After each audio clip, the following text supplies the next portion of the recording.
Assalamualaikum warahmatullahi wabarakatuh. Perkenalkan, nama saya Danika Rizky Diasuara dengan NIM 23060200034, kelas 6B Tadris IPA. Di sini saya akan menjelaskan tentang sistem ekskresi manusia. Sistem ekskresi manusia yaitu proses pengeluaran zat-zat sisa metabolisme yang sudah tidak dapat digunakan lagi oleh tubuh. Nah, sisa-sisa metabolisme itu berupa senyawa-senyawa yang bersifat toksik atau racun, sehingga jika tidak dikeluarkan dapat menyebabkan terganggunya fungsi organ-organ di dalam tubuh. Nah, organ-organ yang berperan dalam sistem ekskresi pada manusia itu ada kulit, ginjal, paru-paru, dan hati. Allah Subhanahu wa Ta'ala telah berfirman, yaitu laqad khalaqnal insana fi ahsani taqwim, yang artinya itu sungguh kami telah menciptakan manusia dalam bentuk yang sebaik-baiknya. Surah At-Tin ayat 4.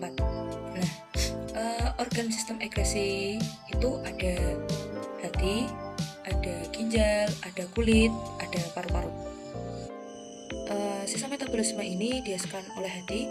Nah, hati itu terjadi pemecahan, yaitu ada hemoglobin, dan hemoglobin itu dipecahkan oleh bilirubin dan dilanjutkan ke ginjal. Organ yang mengeluarkan yaitu ginjal, dan zat sisa yang dikeluarkan itu dari ginjal berbentuk urin. Nah, tadi kan organ sistem ekskresi itu kan ada ginjal. Nah, di sini saya akan menjelaskan tentang ginjal. Ginjal itu apa sih? Ginjal merupakan komponen utama penyusun sistem ekskresi manusia, yaitu urin. Nah, bagian-bagian ginjal itu ada kulit ginjal, sumsum ginjal, dan rongga ginjal. Fungsinya, bagian-bagian tadi itu ada fungsinya, yaitu kulit ginjal fungsinya yaitu bagian terluar ginjal atau bisa disebut korteks renalis, berfungsi untuk menyaring darah. Terus sumsum ginjal itu fungsinya yaitu bagian tengah ginjal yang berada pada bagian tengah ginjal, biasa disebut medula, atau berfungsi sebagai tempat berkumpulnya pembuluh-pembuluh halus yang mengeluarkan urin ke saluran yang lebih besar. Nah, proses dari sumsum ginjal ini yaitu proses yang terjadi adalah reboisasi dan augmentasi. Yang selanjutnya yaitu bagian ginjal rongga ginjal. Fungsinya yaitu bagian rongga ginjal itu terdapat pada bagian paling dalam, biasanya disebut sebagai perlivis atau renalis, dan berfungsi untuk menampung urin sementara sebelum dikeluarkan melalui ureter. Nah, yang selanjutnya yaitu ada proses pembentukan urin. Nah, proses pembentukan urin ini ada 3, yaitu proses filtrasi, reabsorpsi, dan augmentasi. Nah, filtrasi yaitu proses penyaringan sel-sel darah, dan hasilnya urin primer yang masih mengandung air, glukosa, dan asam amino, tapi tidak mengandung protein dan darah. Terus proses reabsorpsi yaitu penyerapan kembali zat-zat yang masih dibutuhkan oleh tubuh.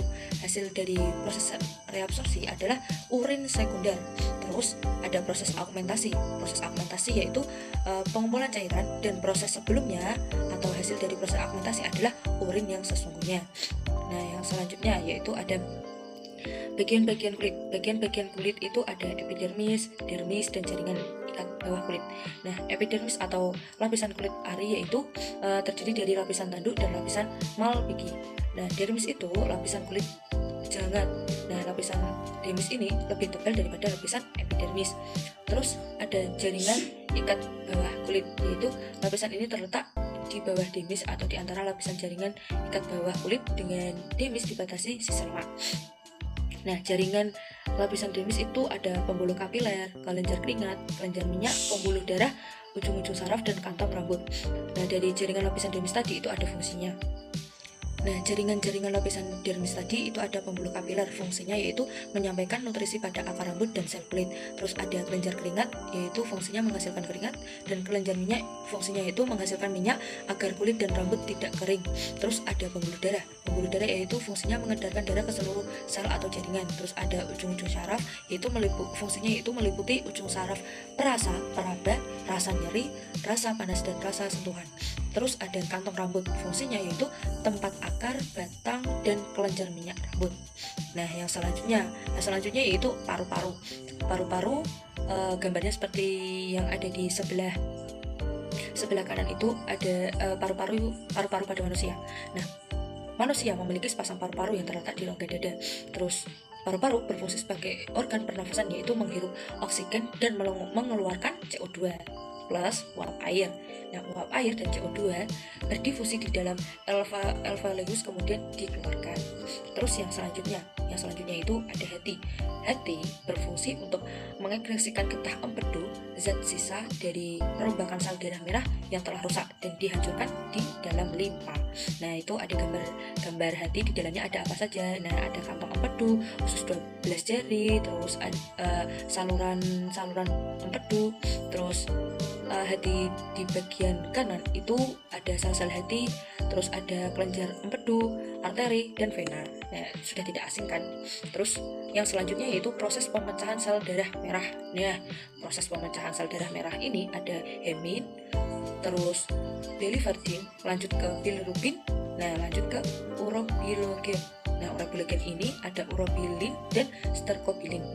Nah, urobilin dan sterkobilin ini beda ya. Kalau urobilin itu pewarna urin dan sterkobilin itu pewarna fases. Nah, hemoglobin atau sel darah merah lanjut ke hemoglobin, dan hemoglobin itu dipecah menjadi zat besi dan globin. Nah, globin ini membentuk protein lain. Hemoglobin ini sebagai bahan untuk membentuk itu tadi zat besi. Nah, upaya-upaya menjaga kesehatan sistem ekskresi manusia itu ada 6. Yang pertama, konsumsi air putih yang cukup. Yang kedua, mengatur pola makan. Jadi jangan telat makan atau istirahat yang cukup ya jelas sekali, jangan suka begadang atau istirahatnya misal 2 jam. Nah, itu bukan istirahat yang cukup. Terus yang keempat, ada tidak merokok dan minum alkohol. Nah, itu bisa merusak paru-paru. Dan yang kelima itu tidak menahan buang air kecil.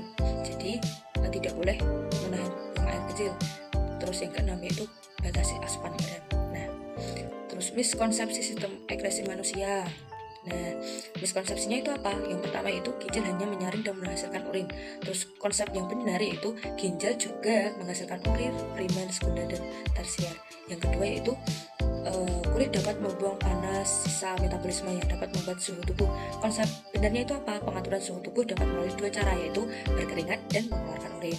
Terus miskonsepsi yang ketiga yaitu warna pada urin berasal dari warna minum yang diminum. Tapi konsep yang benar yaitu warna pada urin berasal dari zat warna empedu, yaitu urobilin, hasil ekskresi dari organ hati. Terus yang keempat yaitu warna kulit menjadi lebih gelap dan atau memerah saat suhu lingkungan tinggi karena peningkatan produksi keringat. Konsep yang benar yaitu penyebab warna kulit menjadi lebih gelap atau memerah saat suhu lingkungan tinggi karena pelebaran pembuluh darah di lapisan epidermis. Nah, terima kasih, semoga bermanfaat. Sekian dari saya, kurang lebihnya mohon maaf. Wassalamualaikum warahmatullahi wabarakatuh.